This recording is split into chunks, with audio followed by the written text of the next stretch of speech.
ان سے کہہ دو کہ خدا کی ہدایت یعنی دین اسلام ہی ہدایت ہے۔ القرآن والحکیم۔ شروع اللہ کے نام سے جو بڑا مہربان نہایت رحم والا ہے۔ اے پیغمبر صلی اللہ علیہ وآلہ وسلم، جو عورت تم سے اپنے شوہر کے بارے میں بحث و جدال کرتی اور خدا سے شکایت رنج و ملال کرتی تھی، خدا نے اس کی التجا سن لی اور خدا تم دونوں کی گفتگو سن رہا تھا۔ کچھ شک نہیں کہ خدا سنتا دیکھتا ہے۔ جو لوگ تم میں سے اپنی عورتوں کو ماں کہہ دیتے ہیں وہ ان کی مائیں نہیں ہو جاتی، ان کی مائیں تو وہی ہیں جن کے بطن سے وہ پیدا ہوئے۔ بے شک وہ نامعقول اور جھوٹی بات کہتے ہیں، اور خدا بڑا معاف کرنے والا اور بخشنے والا ہے۔ اور جو لوگ اپنی بیویوں کو ماں کہہ بیٹھیں پھر اپنے قول سے رجوع کر لیں تو ان کو ہم بستر ہونے سے پہلے ایک غلام آزاد کرنا ضرور ہے۔ مومنو، اس حکم سے تم کو نصیحت کی جاتی ہے، اور جو کچھ تم کرتے ہو خدا اس سے خبردار ہے۔ جس کو غلام نہ ملے وہ مجامعت سے پہلے متواتر 2 مہینے کے روزے رکھے۔ جس کو اس کا بھی مقدور نہ ہو اسے 60 محتاجوں کو کھانا کھلانا چاہیے۔ یہ حکم اس لیے ہے کہ تم خدا اور رسول کے فرما بردار ہو جاؤ، اور یہ خدا کی حدیں ہیں، اور نہ ماننے والوں کے لیے درد دینے والا عذاب ہے۔ جو لوگ خدا اور اس کے رسول کی مخالفت کرتے ہیں وہ اسی طرح ذلیل کیے جائیں گے جس طرح ان سے پہلے لوگ ذلیل کیے گئے تھے، اور ہم نے صاف اور صریح آیتیں نازل کر دی ہیں۔ جو نہیں مانتے ان کو ذلت کا عذاب ہوگا۔ جس دن خدا ان سب کو جلا اٹھائے گا تو جو کام وہ کرتے رہے ان کو جتائے گا۔ خدا کو وہ سب کام یاد ہیں اور یہ ان کو بھول گئے ہیں، اور خدا ہر چیز سے واقف ہے۔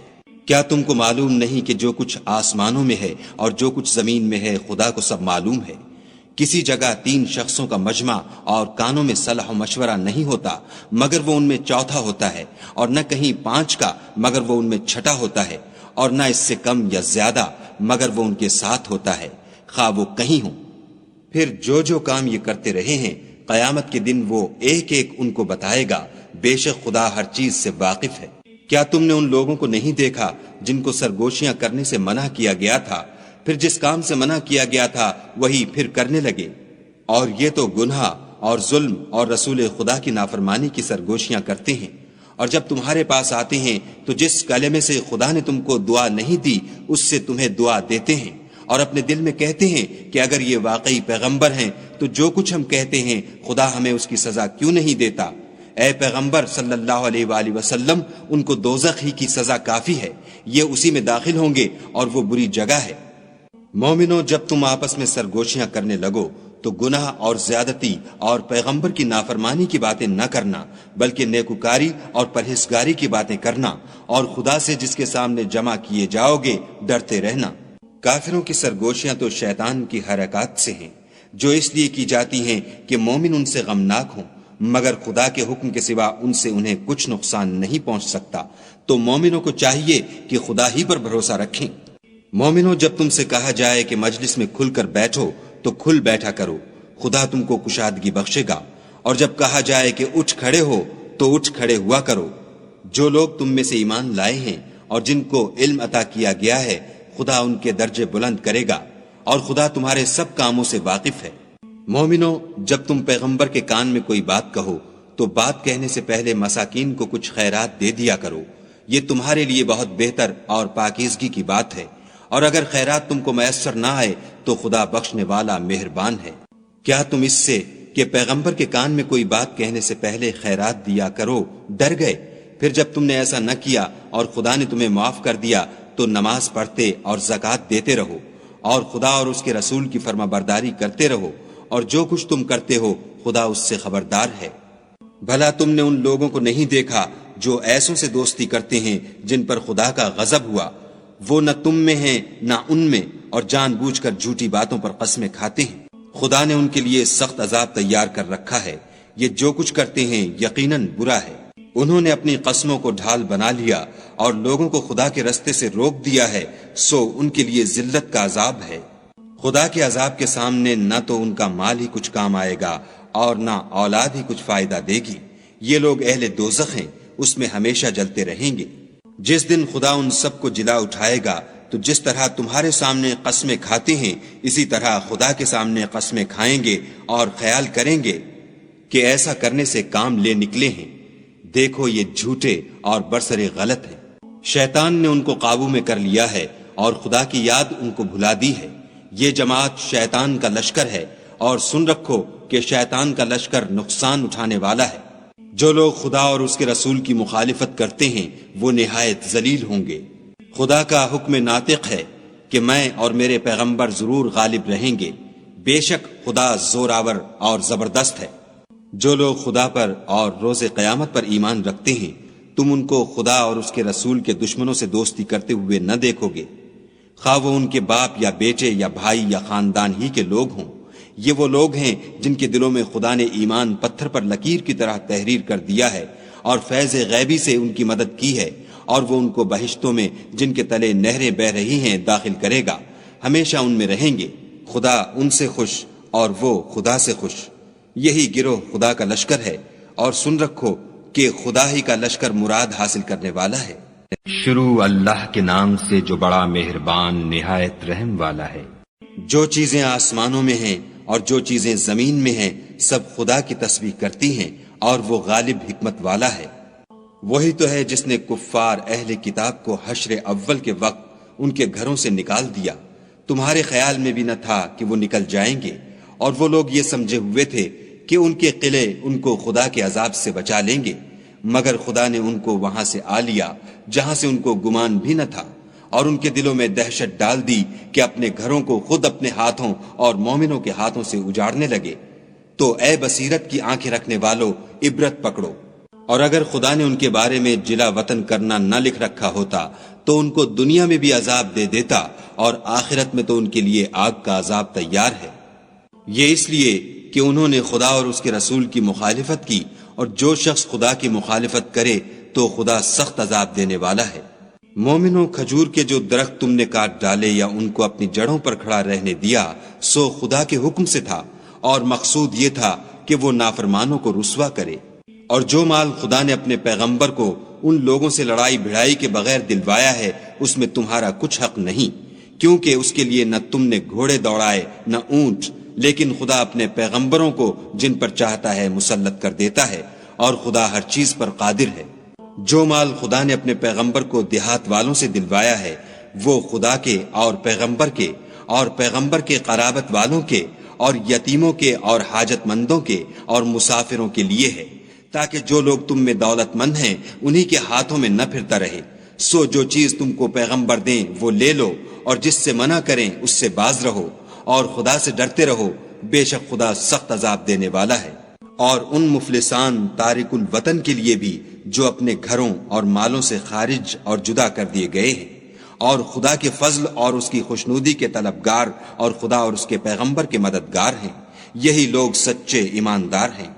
اور ان لوگوں کے لیے بھی جو مہاجرین سے پہلے ہجرت کے گھر یعنی مدینے میں مقیم اور ایمان میں مستقل رہے، اور جو لوگ ہجرت کر کے ان کے پاس آتے ہیں ان سے محبت کرتے ہیں، اور جو کچھ ان کو ملا اس سے اپنے دل میں کچھ خواہش اور خلش نہیں پاتے، اور ان کو اپنی جانوں سے مقدم رکھتے ہیں، خواہ ان کو خود احتیاج ہی ہو۔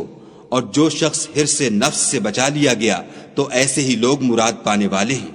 اور ان کے لیے بھی جو ان مہاجرین کے بعد آئے اور دعا کرتے ہیں کہ اے پروردگار ہمارے اور ہمارے بھائیوں کے جو ہم سے پہلے ایمان لائے ہیں گناہ معاف فرما، اور مومنوں کی طرف سے ہمارے دل میں کینہ و حسد نہ پیدا ہونے دے، اے ہمارے پروردگار تو بڑا شفقت کرنے والا مہربان ہے۔ اعوذ باللہ من الشیطان الرجیم، بسم اللہ الرحمن الرحیم۔ قد سمع اللہ قول التي تجادلك في زوجها وتشتكي إلى الله والله يسمع تحاوركما إن الله سميع بصير۔ الذين يظاهرون منكم من نسائهم ما هن أمهاتهم إن أمهاتهم إلا اللائي ولدنهم وَإِنَّهُمْ لَيَقُولُونَ مُنكَرًا مِنَ الْقَوْلِ وَزُورًا وَإِنَّ اللَّهَ لَعَفُوٌّ غَفُورٌ۔ والذين يظاهرون من نسائهم ثم يعودون لما قالوا فتحرير رقبة من قبل أن يتماسا ذلكم توعظون به والله بما تعملون خبير. فمن لم يجد فصيام شهرين متتابعين من قبل أن يتماسا فمن لم يستطع فإطعام 60 مسكينا ذلك لتؤمنوا بالله ورسوله وتلك حدود الله وللكافرين عذاب أليم. إن الذين يحادون الله ورسوله كبتوا كما كبت الذين من قبلهم وقد أنزلنا آيات بينات وللكافرين عذاب مهين. يوم يبعثهم الله جميعا فينبئهم بما عملوا أحصاه الله ونسوه والله على كل شيء شهيد. ألم تر أن الله يعلم ما في السماوات وما في الأرض ما يكون من نجوى 3 إلا هو رابعهم ولا 5 إلا هو سادسهم ولا أدنى من ذلك ولا أكثر إلا هو معهم أينما كانوا ثم ينبئهم بما عملوا يوم القيامة إن الله بكل شيء عليم. ألم تر إلى الذين نهوا عن النجوى ثم يعودون لما نهوا عنه ويتناجون بالإثم والعدوان ومعصية الرسول وإذا جاءوك حيوك بما لم يحيك به الله ويقولون في أنفسهم لولا يعذبنا الله بما نقول حسبهم جهنم يصلونها فبئس المصير. يا أيها الذين آمنوا إذا تناجيتم فلا تتناجوا بالإثم والعدوان ومعصية الرسول وتناجوا بالبر والتقوى واتقوا الله الذي إليه تحشرون. إنما النجوى من الشيطان ليحزن الذين آمنوا وليس بضارهم شيئا إلا بإذن الله وعلى الله فليتوكل المؤمنون.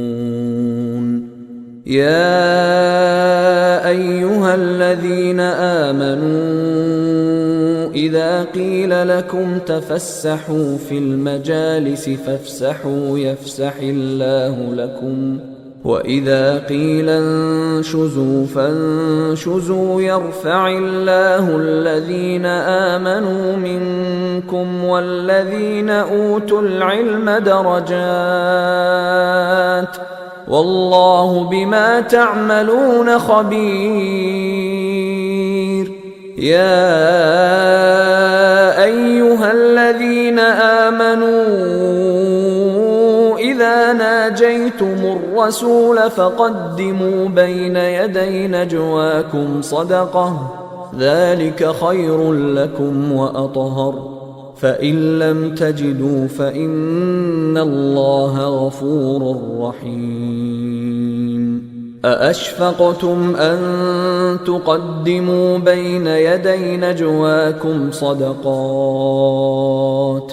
فإذ لم تفعلوا وتاب الله عليكم فأقيموا الصلاة وآتوا الزكاة وأطيعوا الله ورسوله والله خبير بما تعملون.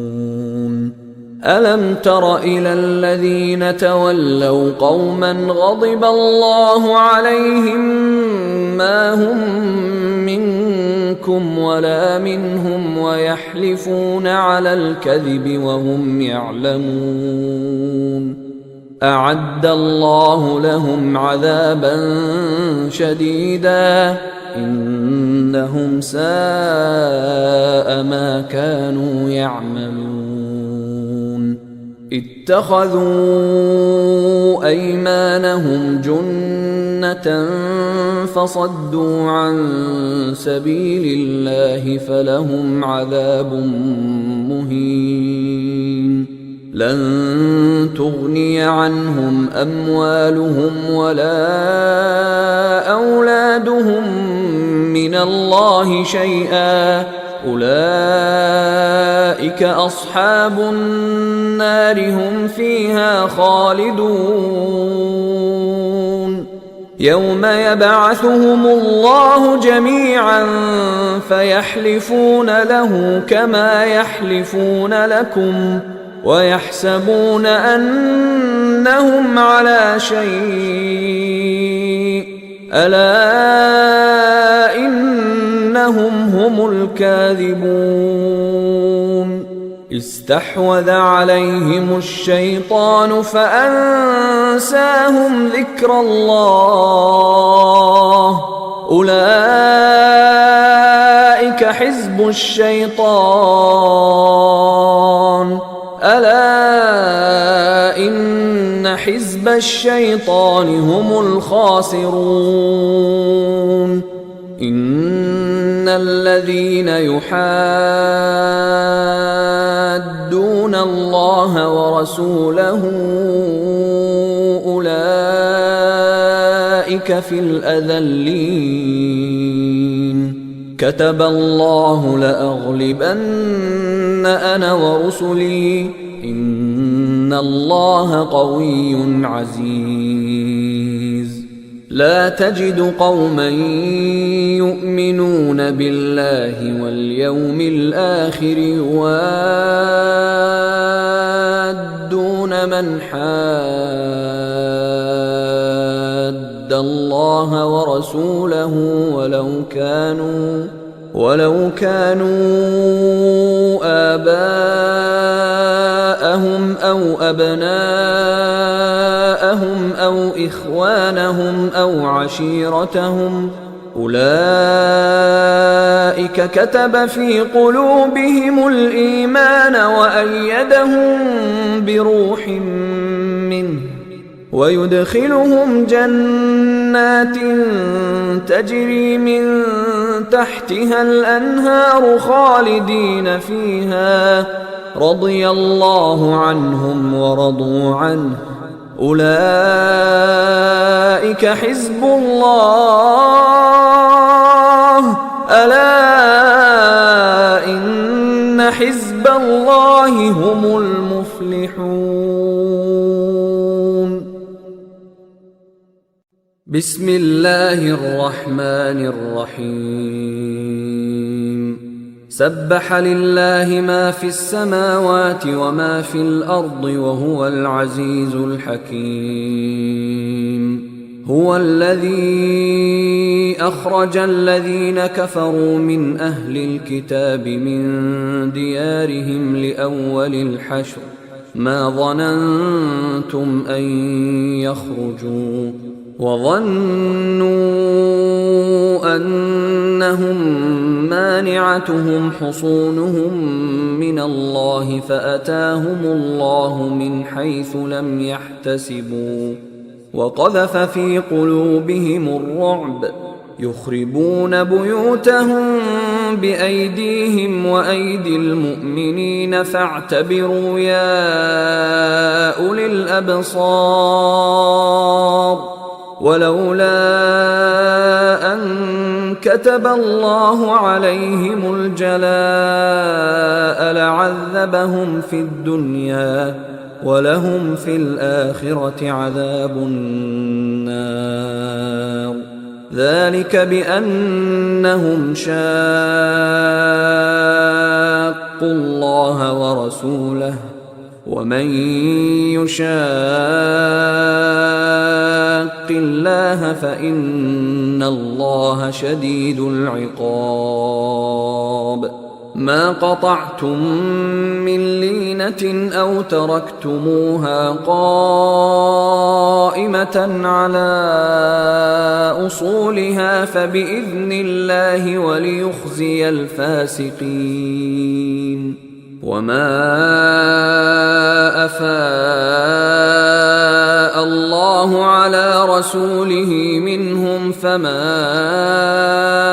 أوجفتم عليه من خيل ولا ركاب ولكن الله يسلط رسله على من يشاء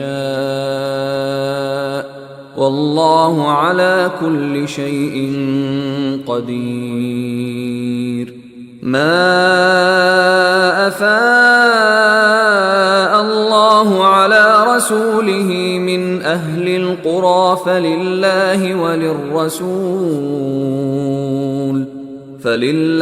وللرسول ولذي القربى واليتامى والمساكين وابن السبيل كي لا يكون دولة بين الأغنياء منكم وما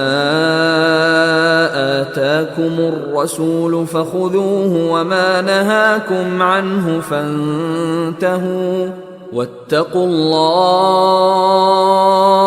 إن الله شديد العقاب للفقراء المهاجرين الذين أخرجوا من ديارهم وأموالهم يبتغون فضلا من الله ورضوانا وينصرون الله ورسوله أولئك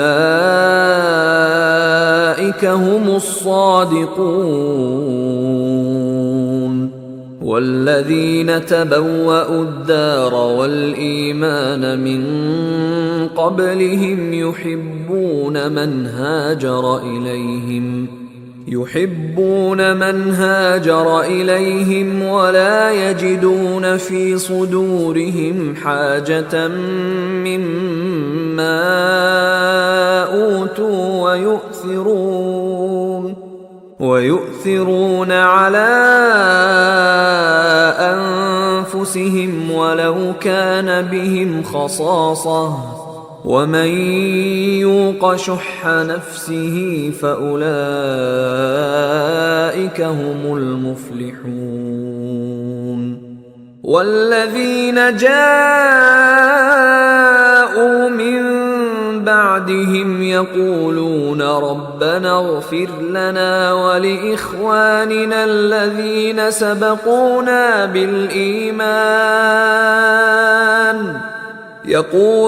ربنا اغفر لنا ولإخواننا الذين سبقونا بالإيمان ولا تجعل في قلوبنا غلا للذين آمنوا ربنا